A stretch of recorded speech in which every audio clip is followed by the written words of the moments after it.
Imagine holding in your hands a coin mentioned in the Gospels, associated with one of the most iconic passages in biblical history. A small piece of silver that spanned empires, centuries, and civilizations. A coin that, even today, is a symbol of power, faith, and authority. The Denarius of Tiberius, known as the tribute coin. To understand the importance of this coin, we must return to Rome, to the early 1st century AD. The Roman Empire was experiencing one of the most stable periods in its long history. After the civil wars that ended the Republic, power was now concentrated in the hands of a single man, Tiberius Caesar Augustus, Augustus's successor and the second emperor of Rome.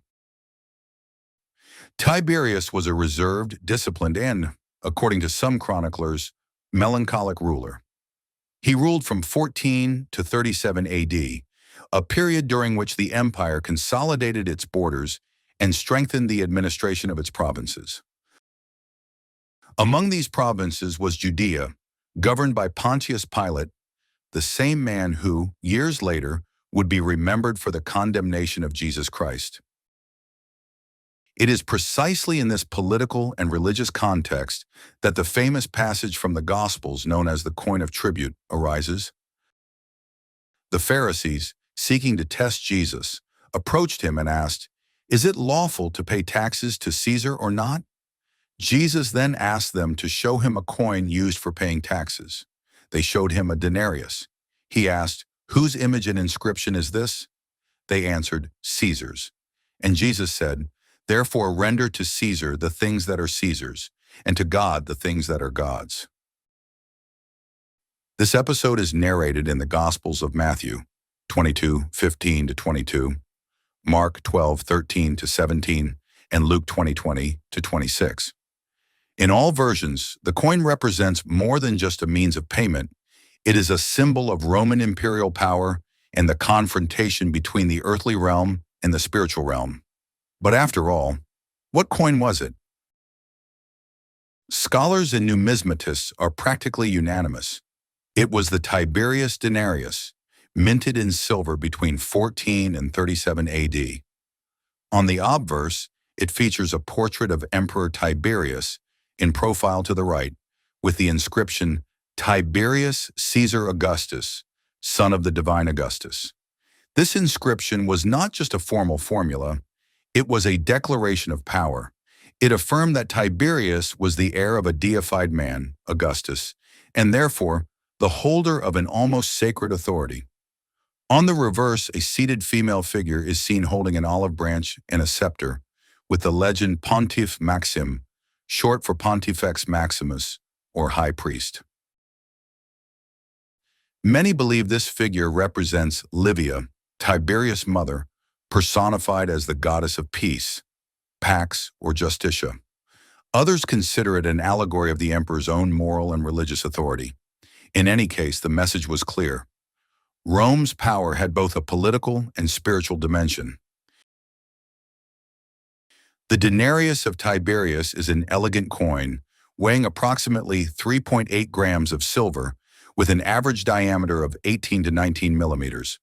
It was minted primarily in the workshop of Lugdunum, in what is now the French city of Lyon. It is one of the most abundant Roman coins to have survived, and, paradoxically, one of the most coveted. Not because of its rarity, but because of its historical and religious significance. At auctions and in collections, this coin is often presented as the tribute penny, an English expression taken from the King James translation of the Bible. The penny of tribute.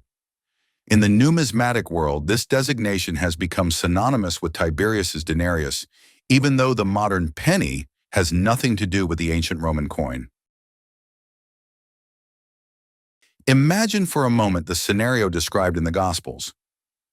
A group of men try to trap Jesus into a political trap.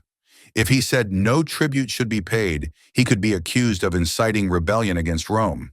If he said yes, he would lose the support of the Jews, who saw the tax as a symbol of submission.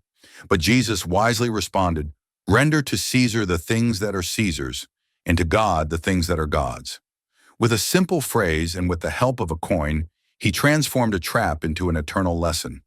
This coin, therefore, surpasses the value of the metal. It is a silent witness to a decisive moment in human history. On its worn surfaces, the empire of Tiberius, Roman rule over Judea, and the words of Jesus Christ come together, words that have echoed for 2 millennia.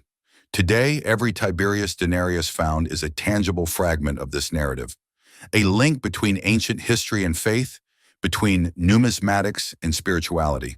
Therefore, it is no surprise that this coin occupies a prominent place in museums, collections, and even in Christian art. When we look at a Tiberius Denarius, we see not just cast silver, we see the reflection of an empire, the power of words, and the permanence of memory.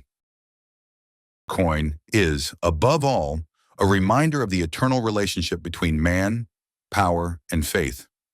Because in the end, just as there are 2 sides to a coin, so too there are 2 kingdoms in the heart of humanity, Caesar's and God's.